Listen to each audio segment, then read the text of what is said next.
It's almost time for us to get into our drafts. And if you're somebody who's looking to take tight end early, I'm going to tell you why George Kittle is the tight end to target and why right now.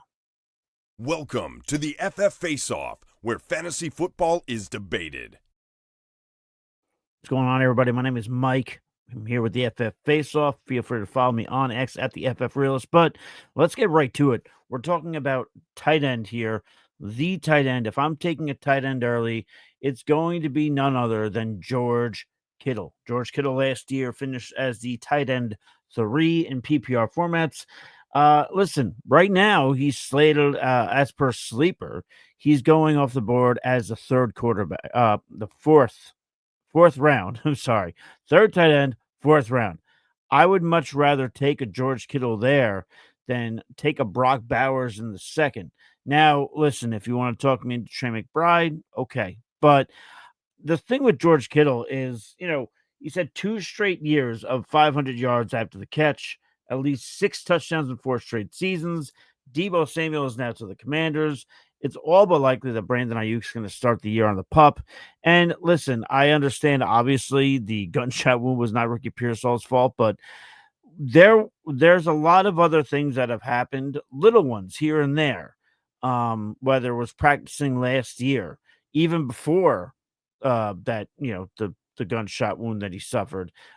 This past camp here, he was just activated off the pup recently. There always seems to be times in which we see Ricky Pearsall get dinged up. I know it's a very small sample size, but when you're talking about no Debo, you're talking about Ayuk likely starting on the pup, and then Ricky Pearsall. I anticipate things will go well with Juwan Jennings. I think the 49ers will take care of that. He'll be paid. It's not going to be an issue. But that being said, there's still going to be a big target share there for Mr. George Kittle. And here's the other thing. George Kittle's gotten better with age.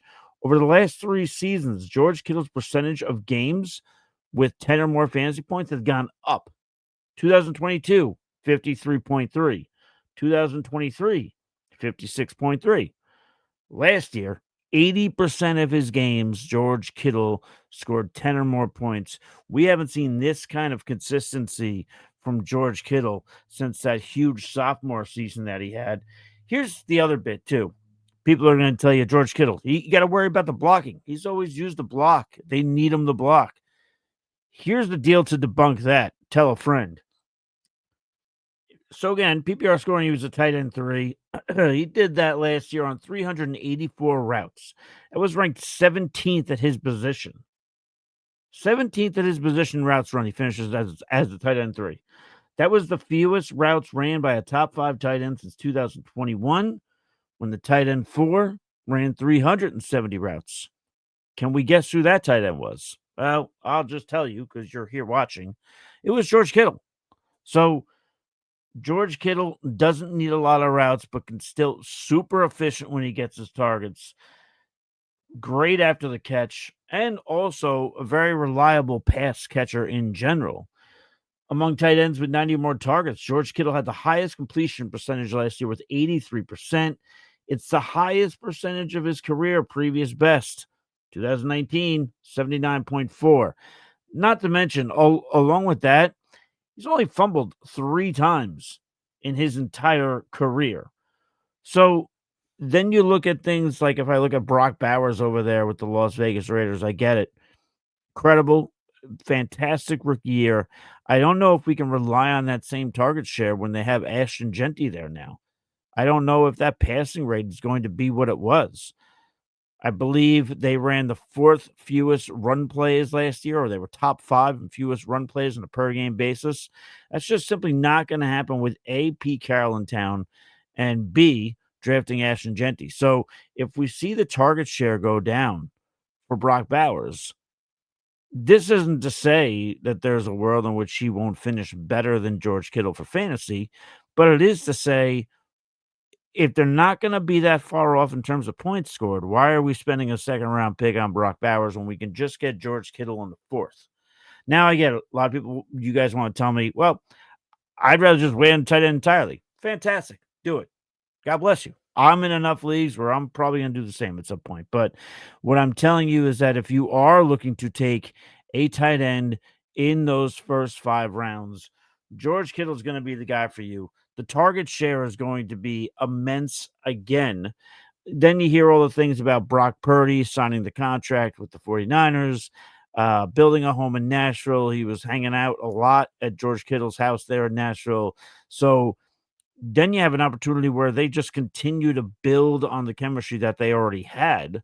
You know, Kittle even said during an interview, he said it's fantastic having Brock Purdy right there. It's one thing when you have just a quarterback throwing you the ball, but when you have your quarterback, it allows you to get into a rhythm faster. So you think about all those practices that they're going to have in Nashville. Then you think about training camp. These guys are going to be so in sync in terms of where the ball should be, where the player should be. George Kittle's already great. Now you're giving him all this extra prep time with Brock Purdy. I just don't see how he's not one of the top tight ends in football, and I think it's very much worth that fourth round investment. The only thing I'll say about Trey McBride, he is Trey McBride's actually my number one ranked tight end going into this year. It goes McBride, Kittle, Bowers. Now, I also would like to wait till the fourth round to draft Kittle instead of McBride. The only thing with McBride, but I listen, we can't expect this. He's not going to only score 2 touchdowns, and he's not going to wait till the final few weeks of the season. I think the target share will still be good. I think Marvin Harrison is going to get more targets, but I also don't think that's really going to affect Trey McBride, so to speak. So I think McBride will be just fine if you want to spend up a little bit more there. But I'm telling you guys, if you're Brock Bowers has entered Travis Kelce territory of a few years ago, where if you're taking him, you're taking him in the first or second round. Second round right now for Bowers. Bowers has another incredible year. He's a first round pick next year, probably, depending on the competition around him. But so right now, give me George Kittle in the fourth round. Give me the target share. Give me the consistency. Again, I mentioned 80% of his games he finished with 10 or more points last year. Absolute beast. And 6 touchdowns in 4 straight seasons, like I said earlier. So you're not only getting the efficiency we talked about with the few routes run, but still one of the top tight ends out there. 500 yards after the catch is easy for him. The old Yak Bros. So yeah, give me George Kittle as my tight end that I'm going to draft if I'm drafting a tight end high. So that's going to pretty much do it here, folks. Stick around. We got a lot of great content. If you have any questions about George Kittle, have any disagreements, or if there's other players that you prefer or have any tight end questions, fire them into the chat. Hit the like button, hit the subscribe button. We're going to catch you guys on the flip side.